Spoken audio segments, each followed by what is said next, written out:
Hey, everybody, and welcome to this week's episode of the Trend Report. I'm glad you're here today for what I know is going to be another fascinating and interesting and educational conversation with my guest today. Alexandra, how are you? It's good to see you. I'm doing well, Sid. Thanks so much for having me. Oh, I'm excited. I know it took us a couple of tries to get here with my scheduling conflicts, but I'm glad you're here. So, Alexandra, I didn't pronounce your last name because I'm going to butcher it. And let's just be clear. So I just skipped over it. Please introduce yourself, first and last name, and tell everybody who you are and what you do.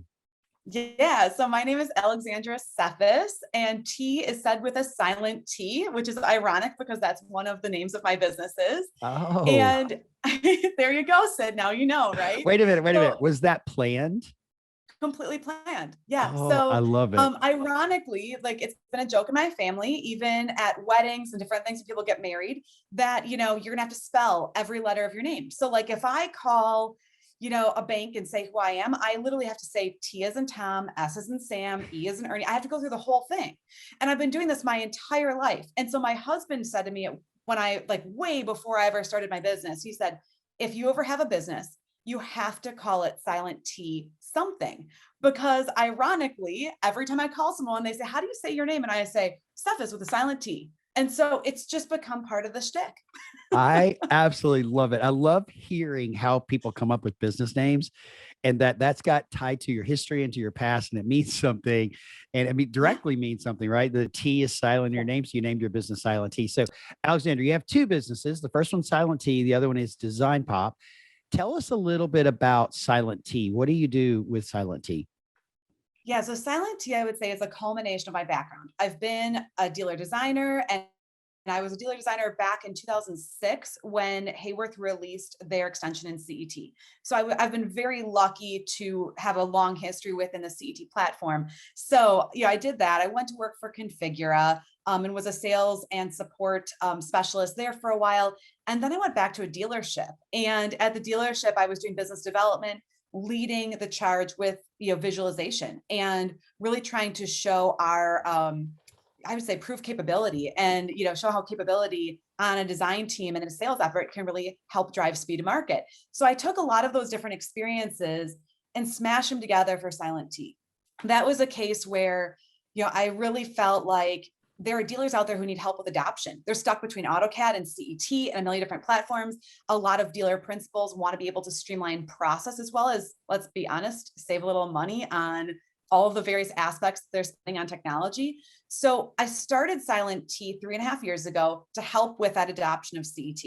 Of course, it went in, 10 different directions, as all things do. Sure. And Sid, you know that well, Oh, right? yeah. That you have an Entrepreneurs have intention for your business. Oh Yeah. yeah. Entrepreneurs have what we call shiny object syndrome and we follow things, right? Oh, this looks really cool. Let's do this. Oh, this looks really cool. Let's do this. So it's a real struggle, guys. If you don't know, those of you listening have never heard of shiny object syndrome, just Google it. It'll come up because I think we have that in our lives as well.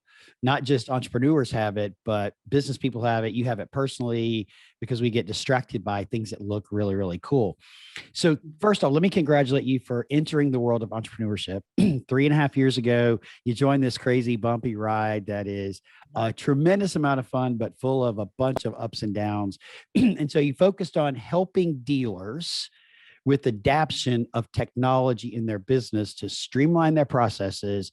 And that would help fuel the growth of their business, including their profits. Because when you streamline things, you actually make more money.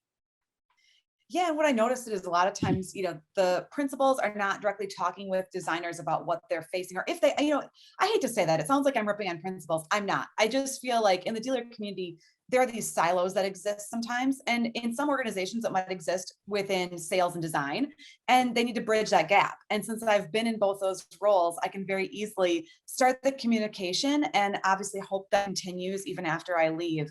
So that's what Silent T started with. Now I've been working with manufacturers a little bit on what CET means to them. A lot of people Mhm. feel that because they have an extension, now that's enough. And I would argue, unless you have a marketing strategy and a sales strategy and other aspects aligned with that extension, it's just that. It's just, symbols in a software, but you really can up your game pretty dramatically, if you look at this as a more holistic approach. Okay, so I'm not that familiar with Configura/CET. So, and Yeah. there may be people listening that aren't as well. So give us a quick little overview of what is CET.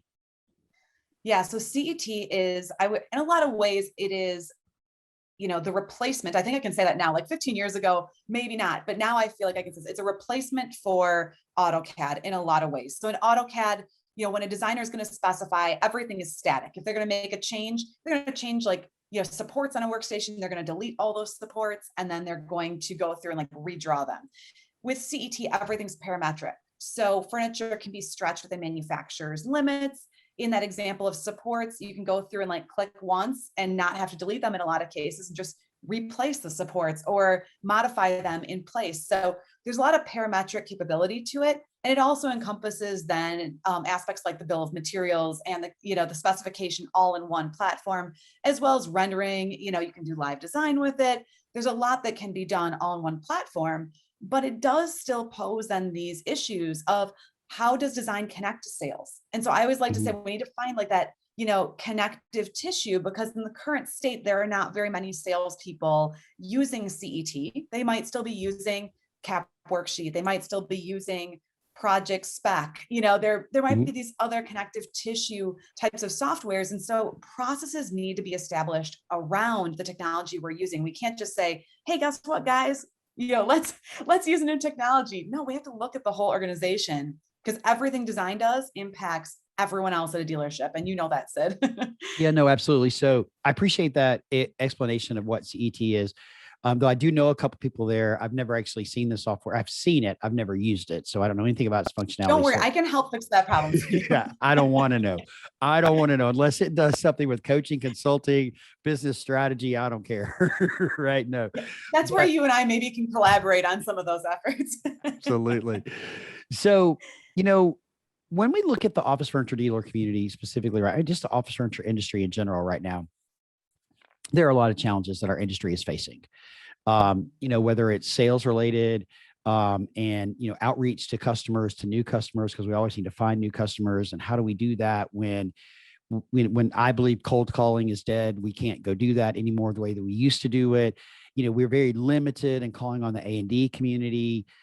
Today, the hybrid workplace is really impacting our ability to reach customers because they're like me and you. A lot of them, they're working from their home and not in an office building, or maybe they're only in the office building 3 days a week. I mean, so there's all these challenges that we're facing as an industry. How does something, let's talk about bridging the gap. You mentioned something a few minutes ago that I thought was really important about design and sales really working together to grow a business rather than being in silos. So let's talk about that. When you think about the challenges that we're facing, how can those two things come together to help people drive more business revenue and profits to their organization? Oh my gosh. I mean, this is a huge discussion, right? It's huge. Yeah, in 30 minutes, by the way. Okay, I'm just kidding. Yeah, ready, go. Yeah, The yeah. clock is on. It's a big one. I'm trying to think of where we can even start with it. I mean, for me Well, personally, again, I let me go ask you ahead, this Sid. about like take down the silos. You mentioned take down the silos. So let's start there. How do you take down the silos where design is not just a production division? Because historically, that's what design is. Here's the drawing. This is what we need. Go draw it, specify it, da da da. Sales is out driving business and revenue. So they're definitely working in silos. So they do work together. I would say I don't Yeah. know that in most cases they truly collaborate. So how do you break No. down the I mean, silos? I think it's interesting, right? Because in a lot of cases, this is already organically happening, because you might have, let's say, a salesperson who asks a designer to attend a meeting earlier than they did 5 years ago. Maybe Mm, 5 years ago, the sale had to be qualified already. And now they're like, hey, I just know the name of the client and that they're a big fish. And so I need my designer in the meeting in case questions come up about X, Y, and Z, or maybe we're going to lead with live design, right? There could be various ways in which kind of this gray area has formed. But I always find it interesting that there are very few groups that are actually asking the question about what are your roles in the meeting? Just because a designer is in that meeting, what's their role? So one of the questions I like to just ask designers is, what is your role in the meeting? And I can say the last group that I asked that of, I had one person raise their hand. There were probably 10 designers there, and one person raised their hand and said product knowledge. mm, And I had to just pause, because I believe that designers provide so much more than product knowledge.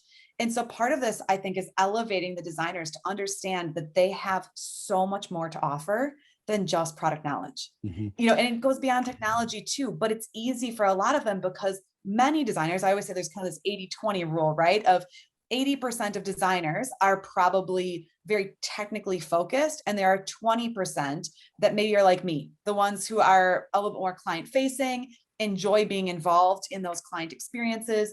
But I think that for salespeople, there's a little bit of a gap because they're used to being, that hunter or farmer type of dynamic where they're bringing someone in, they're expecting the designer to provide a certain experience, but without alignment between those teams and a discussion on what are you going to do? What am I going to do? By the way, you're really good at this. I'd like to see you do this in the meeting, which very rarely happens. It's Right. tougher to build those bridges.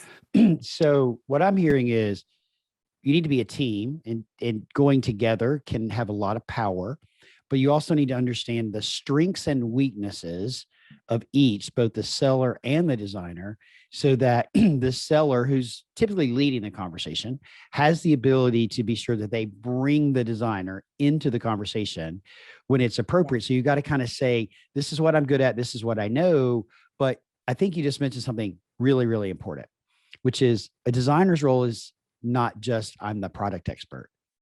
So tell us a little bit, especially for the salespeople that are listening, as a former designer at a dealership and now someone that consults around this, what do you believe are the strengths of the designer or the roles that designers can play inside the sales process?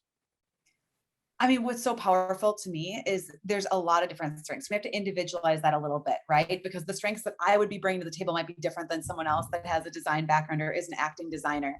But for me, as far as communication, I mean, I remember sitting in many meetings where I would say, hey, if you if you talk about the orientation of this station, if we orient a different way, we might be able to achieve this, that, or the other goal. I mean, there's such a consultative approach that a designer can play, as well as most designers are not viewed as sellers. Like, to me, that's one of the key points here is that when you're in a meeting and your business card says designer on it versus says seller, you are pretty much an advocate off the bat for that client, and they see you that way. So that can be used as such an advantage in a meeting when it's positioned appropriately. That I love that idea. And I think Yeah, what you anyone can just do said that. there was it breaks down a barrier that exists, even though we don't really want to acknowledge that it exists because we're salespeople. It Yeah. breaks down a barrier by bringing someone that's an expert in space planning or an expert in understanding workflow or designing of space and how, and even today we could talk about that understands how work needs to be done today with all the challenges of reentry into the workplace. So you're bringing an expert in to help consult. And so that takes down a barrier from the customer going, well, they're not going to sell to me all the time. Because if you're sitting around a table with 3 salespeople, guess what? You feel like you're going to be sold to the whole time, right? We just can't Versus help someone ourselves. saying, hey, listen, I think that this is going to be better for you. Here's what I'm hearing. Is this correct? If yes, I think this is the correct application for you, not just, hey, this chair costs more, my profit is better. And, again, I don't want to rip on salespeople because everyone here plays a role. But when a salesperson in a meeting can say, this designer is an expert in what they do and help elevate them, it tends to raise confidence. Now, Sure. also having their back is an important thing too, though, Sid, right? Right. I No, mean, absolutely. I've been called in a couple of times to consult with people who are very new to live design. And one of the things that I always say is, hey, salespeople, like, we need to, beat you up a little bit here because you need to know what they can do really well and where, like, if it relates to technology, like where there's a technological gap, or something that they don't want to do. Like, they might not want to draw a special live in front of a client. Guess what? I probably wouldn't either after this many years. Sure. Yeah. And Basically, so like, don't put them in a bad place to do something that they're not going to be able to do very, very well in front of the client. All right. So you just said something too. I want to make sure we get clarity around what is live design. Oh, Sid, that is the I wish number you one guys could question. just see the look on her face when I ask that question. She's like, I "Oh no, here know. comes a Oh my rabbit gosh. hole." So, Give us a I high like to level say that version.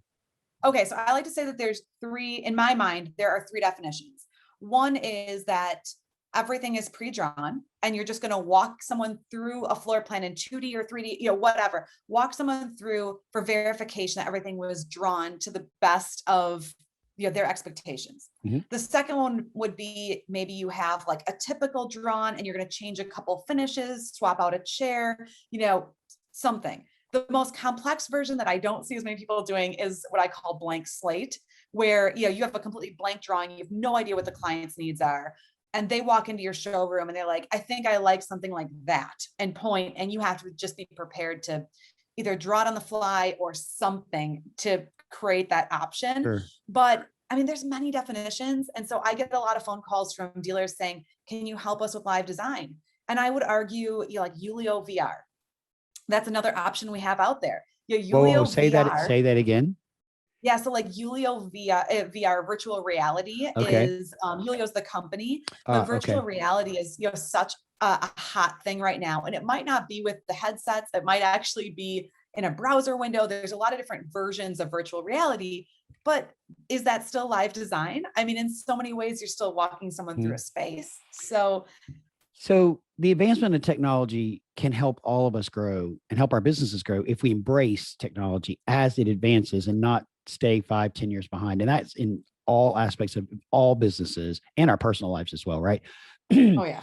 So the way back in the day, when we won't say what year it was, but back in the day when Sid worked at a dealership, we'd go to a client and we'd have a graph paper and we'd like sketch out what the workstation would look like, or we'd come with something already drawn, and then to make changes on it, we'd lay trash paper over it and we'd like redraw it and do all that right there. Let's be clear. I call that like that's like the boozy cocktail napkin. Like that's how I look at it. It's like the start of my career, right? Like I remember getting like the napkin with a sketch on it, and I'm like, what the hell am I looking at? That's great. But so fast forward all these years later, live design gives you the ability to truly design right in front of your customer and collaborate with your customer to create a space or a workstation or an office or a lobby or whatever it is they want. And they see it, and it's all being done at the same time. It's being rendered at the same time. So that to me is like a huge sales tool, right? Because you get to bring your customer in and collaborate with them and co-create that space. You're adding a lot of value. It is. And, again, I've been doing this now for a lot of years with live design. I think I personally started doing live design maybe around like 2009. So, I feel like I've been doing it for a really long time, talking about it for a really long time. And for me, like when I hear you say that, where my head goes is that there's one humongous gap still in our industry as it relates to the rest of the world. And that's that we have this great thing called live design, and that might be using virtual reality, it might be using CET, it might be using any combination of different tools out there. I know like Kits Collaborator, they also have a solution for this. There's so many solutions, but the gap to me is that we're still really not able to put the drawing in the hands of the end user. And I find that something, remarkable every single day, that if you look at, my husband works in he works totally outside of our industry. He works in healthcare. If I need to buy a new rug for our living room, if I go to, if it's target.com or pretty much I'm using Target because I live in Minneapolis, but it could be any company. They have like an augmented reality button you click on, you can see that rug in your living room. And for my husband, that is a needed thing for him, right? For me, I don't really need that necessarily, but I look at how that corresponds with, the end users that are calling on dealers. And to me, that's a little bit of a big gap, is they can't physically touch and feel it. And that's why this live design thing becomes important, because it is a way that they can still partake in the actual design. And, we want to do that, right? I mean, we've all done that. We've all been places and see this in your room, and there are resources to do it. And I'm actually looking up something. I had the pleasure earlier this year, I believe, to interview Boaz Abernofsky, episode 43. With Simply Augmented, right? Simply Augmented. He talked about the power of augmented reality. And I do believe what you just said is that's one avenue to put the drawing in, to give it to the customer where they can actually see it, walk around it and look at it. I actually interviewed another guest that was telling me that they were doing a mock-up where that was virtual. And they had to do something, and everybody was virtual. And then how do you show a mock-up, but put it on the screen, right? So I think there's so much technology out there. We really need to figure out how to embrace it to grow our business, and honestly separate ourselves, make the process easier for our clients, to simplify the process. and really look outside of our industry for best practices that can empower and propel our industry forward with positive disruption, right? We need that. And I technology is one agree, of the Sid. places we're going to get that. That's one of the things that I find really fun to consider is that, I never thought I'd be a consultant. This was not, I also never thought I'd own two businesses. Like these are not things that I set out to do. And if I'm really honest, my personal life kind of collided with my professional life. And, the reason I know the age of my company is because it's the same age as my eldest son. So, I had him and literally knew I had to just do something different where I was more at home. So this isn't just my COVID office. This is my office here. Yep. And, so I look at it and just think about the number of consultants that we have now. I mean, I don't know about you, if you ever thought about being a consultant before you did, but It was just never anything that was it was not in my vision, right? no. And It just I mean, wasn't. and back when I was like starting in the industry, if you hired a dealer consultant, no offense to anyone who may be listening, but everyone probably did not look like me. Truth. And They so looked it's like really me. fun. Let's be clear. They're old I gray don't haired know. You white might men that need to look be a like little bit me. more gray to take that on. Oh, I got a lot of gray there. Just did a good job hiding it with these headsets. So, but you're absolutely right. And I never thought about it. I never thought about being a consultant. It wasn't until I decided to leave corporate America and step into what I wanted to do. And then as I discovered, it was something that was part of what I want to do. And I really enjoy consulting, but my focus is more on strategy and helping design strategies, and then coaching, where I would say consulting comes third into that. But it's, you never know what you're going to get yourself into until you start exploring what's You available, never right? know. But I mean, I'm just hoping that, with this kind of like new birth of all these different consultants that we have in the industry, that we can just have really honest conversations about streamlining and simplifying processes, right? Let's Yep. get into some of that, because I think it's really an important thing that we can bring a voice to that maybe hasn't been able to be said before. Yeah. So, and we won't dive into this, but there's a group of us that have kind of all branched out on our own.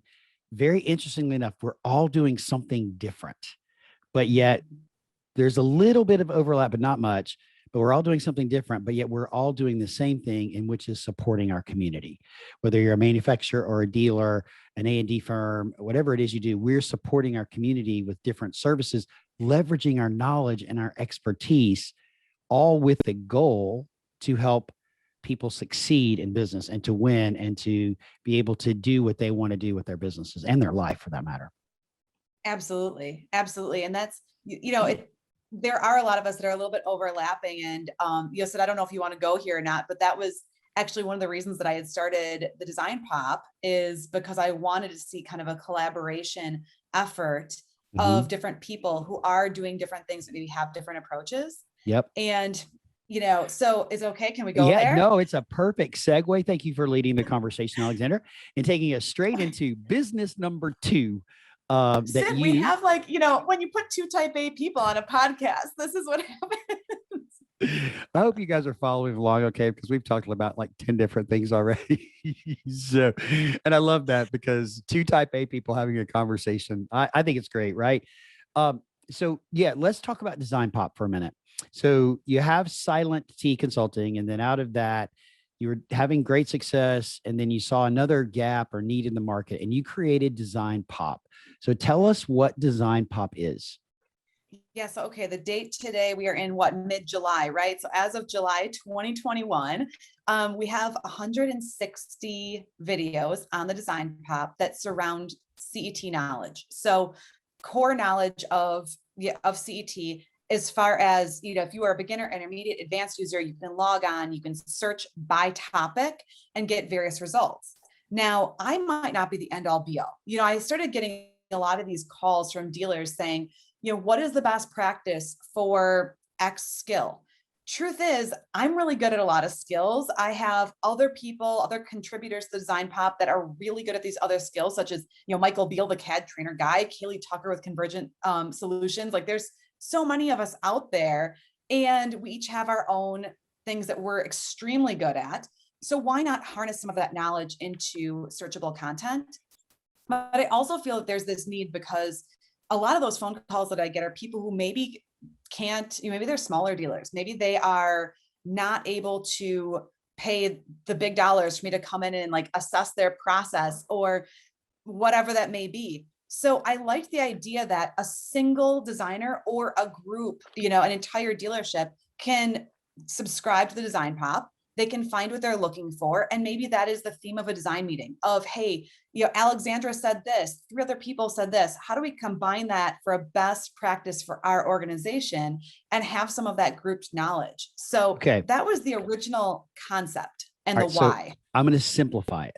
Okay. Please. So yes, I'm going to simplify it. So Design Pop is an online portal that's a membership that you purchase a membership to that provides video-based training, regardless of your level of experience, beginner, intermediate, or advanced, specifically to CET. It is a searchable content video library. So you type in installation video or installation plans, and the appropriate videos related to installation will pop up. They can watch them. They're short, quick nuggets of information about how to utilize CET, but yet to be sure that you're providing the most value to the community.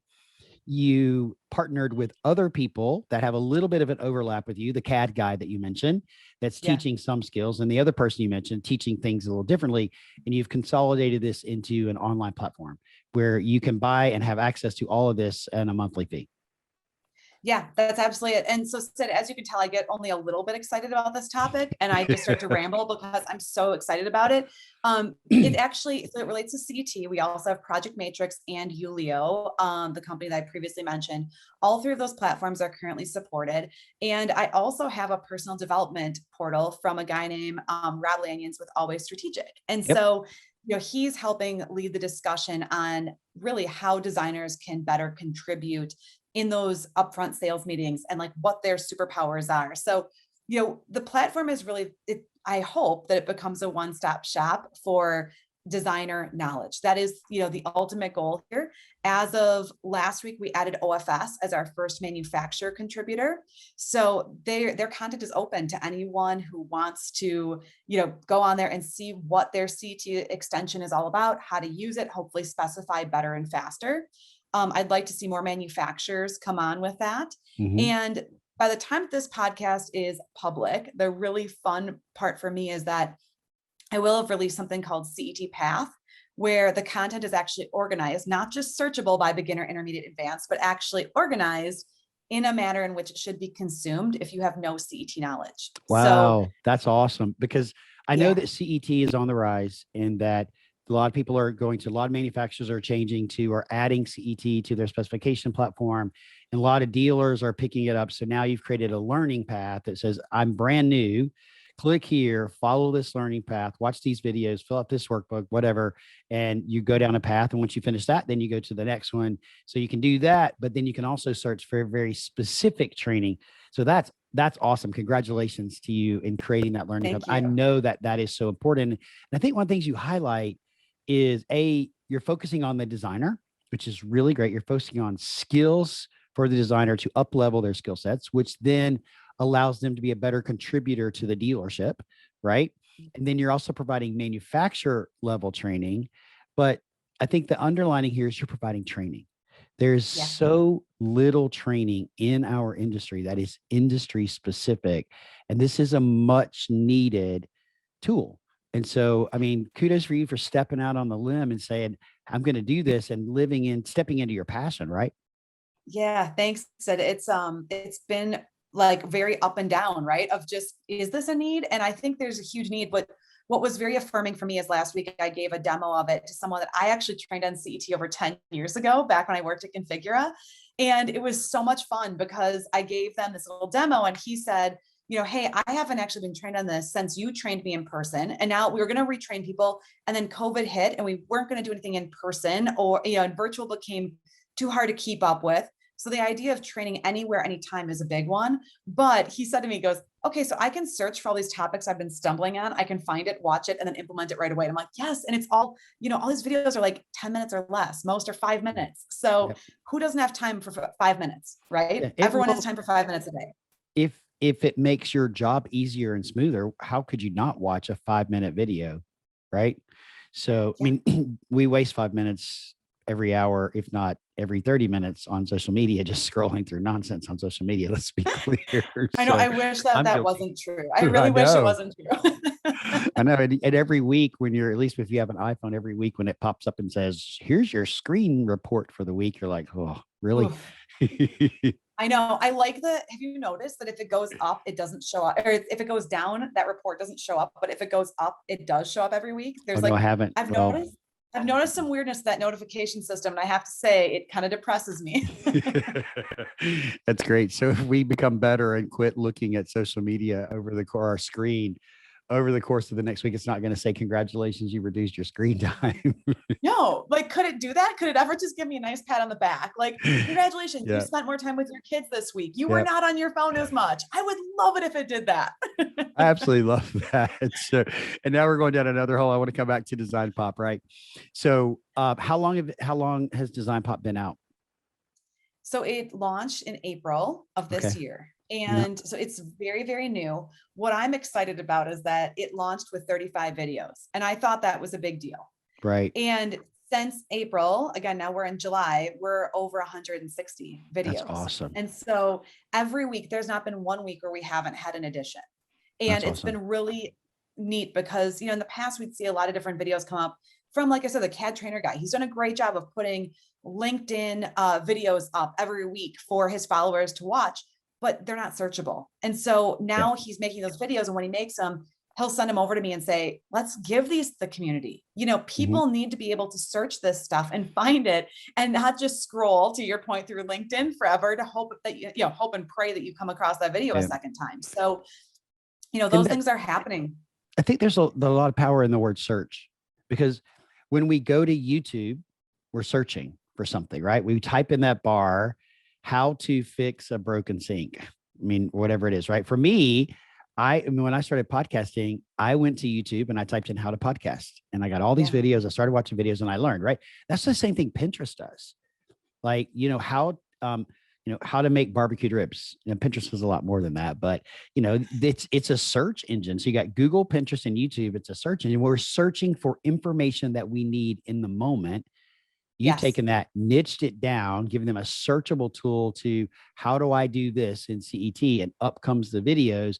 And then additionally, you've got a learning path that says, I'm brand new, let me learn how to do it. Or I'm intermediate, let me learn how to do it. And along with that searchability, I mean, let's be clear, on YouTube, as much as I love YouTube and I totally use it, I will say, I think we're at 50% of our content is specific to Design Pop. You won't find it anywhere else other than Design Pop. There is about 50% of that content that is on YouTube or other sources from some of our contributors. And I'm fine with that. What I don't want to see is that I play a video on something CT related and a video for a local plumber comes up afterwards. It's not a value add, versus if you're on Design Pop and you're watching a video about CET alternatives and the video for, blocks comes up afterwards. Awesome. Maybe I need to know something about blocks. So I have 2 YouTube channels. Okay. I have a personal YouTube channel where I post videos and stuff that I do. In addition to, if I have a recorded speech that I gave or a presentation I gave, I'll put it out there. Right. And then I have a YouTube channel for the podcast. So for those of you who are listening who don't know, there is a YouTube channel for the podcast called the Trend Report Podcast.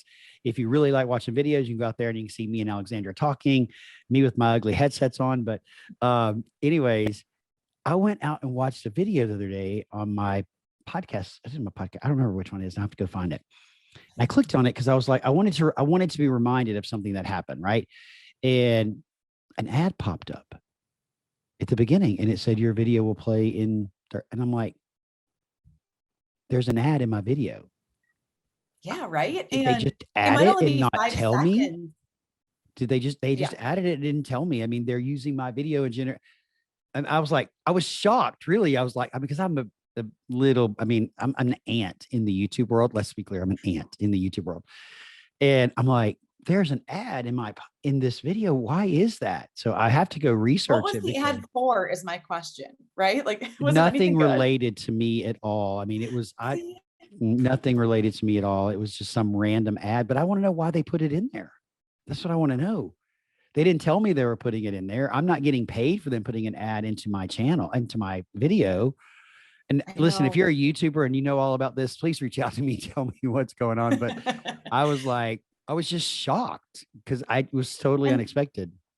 And that was where I felt like, the amount of designers that I talked to, and, I've kind of talked a little bit about how some of the smaller dealers might not have the same resources as the larger dealers, or, a small manufacturer, like an open line manufacturer might not be providing full on CET training, like a large alignment, major Mhm. alignment might do. So there are these differences, but I think everyone is unique in one factor, and that's that to find information, if whether that be for like the OFS extension or for CET or Project Matrix, or people don't want to have to go to 18 different sources when they're in a rush. And if you ever met a designer that's not stressed, Sid, let's be clear, all Yeah. designers are stressed 24 hours a day. That is the nature of, speed to market Yep. and the pressures that they deal with. So because of that, if I can provide something, and so that's been one of my policies of, if you are on Design Pop, if you are a subscriber, and if you don't see content that you want to see, email me, and I will hope that within 24 hours, I can create that content and put it up there for you. And then I'll email Sure. you that it's there. You can go find it, etc. Mm. But I do think it's really important to have this one place, because it is a time saver and it may decrease stress levels on designers everywhere in the world Yep. by, maybe 3%. Absolutely. And, I do think that that's, there's so much stuff available to us for free.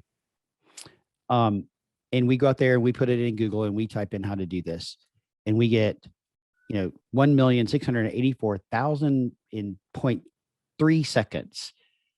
That's a Yeah. lot of stuff to look through. And it's potentially, depending on what you're doing, the first page may be nothing but ads. It's not real value, right? And so you got to keep scrolling, and it takes more time. When you think about time versus money, it takes more time to go do the searching on your own and to discover it on your own and discover what's real. Because you do have to kind of Yeah. vet some of those resources that you find in Google at whether they're real or not, and or whether it's good information or not. And so you've taken that and you've simplified it for a very unique thing, making it super easy for people to search for exactly what they need. It's credible, it's right, it's reliable. And the time consumption, because again, time versus money, that the time spent Googling could be 2 hours to find the right thing you need. When you multiply that times the hourly rate of that employee versus the time Yeah. spent searching for it in your platform, you've Yeah. got it in 30 seconds. Here's 5 videos about that. So there's a time versus money thing here that has to be considered in the benefit of training, any type of training, especially if it's searchable. Absolutely. Yeah. So, I'm really hoping that this message gets out again to other manufacturers as well, to like have them understand that if they can help save designers time. That was something that was interesting for me with Silent T, as I started to see over the last couple of years, dealerships that were prioritizing manufacturers and selling manufacturers that, could increase their speed to market because they were in CET, their extensions were really robust. They were able to spec faster, create great visualization, etc. That mattered a lot more sometimes than even just the price, or before maybe things were driven by a spiff. I don't know, Sure. but I did see design aspects of designers' work playing a role in those lines that were being prioritized. So we talked earlier about the changes happening in our industry, and I would say that every office furniture dealer is looking for Mhm. ways to separate themselves from the crowd. There were times when you would go, prior to 2020, you would go on a project and there'd be 2 or 3 people, your competitor. Yeah. Now there's 10 people competing, and standing up from the crowd is important. And, how do you do that? And what do you do? What tools do you do? How do you present your presentation? What does it look like? What value adds are you giving? And you just described so many different things that you can do by learning to leverage technology, knowing how to use it to set yourself apart, to really make yourself stand out. When the competition field went from 3 to 10, it's got to be more than just price. Because if it's, excuse me, guys, a little allergy attack here. If it's only price, that's the decision maker, then you're Yeah. losing money, because somebody can always be lower. What are you doing to set yourself up apart? What are you adding to the process that is better, that's going to distinguish you to make the client go, wow, this dealer would be really great to work with. Look at all that they did right here. And technology plays a role in that. And understanding how to leverage it for your success is super important. It is. And, again, we could spend 2 hours just on this Oh, yeah. and go on and on this theme. But I will add, I always feel like the human element is so important. And, along with that human element, I think is transparency, because selecting that dealership, sometimes they are the last, per group to the table in a deal, but they're the ones that stay through way beyond the install. Their time. I worked at CBRE for a while, and once the broker signs that lease, there are times when some brokers may step out. There are others who maybe stay involved, but many of them maybe don't have a huge interest level in furniture. Mm-mm. And so that dealership really exists, for such a long time beyond the deal to do that move, add change work. And I always say it's kind of like a marriage, a little bit. You have to select that furniture dealership and feel trust, and the trust has to be instilled. And part of that is transparency to the process, transparency on pricing, and just being human. Yeah, absolutely. It was really interesting earlier this year, and then we'll wrap up after this, but earlier this year, I had the opportunity to interview Julie Dignan and her team from CBRE. Yeah. Episode 37, if you're listening, is episode 37. And it's called The Voice of the Office Furniture Dealer.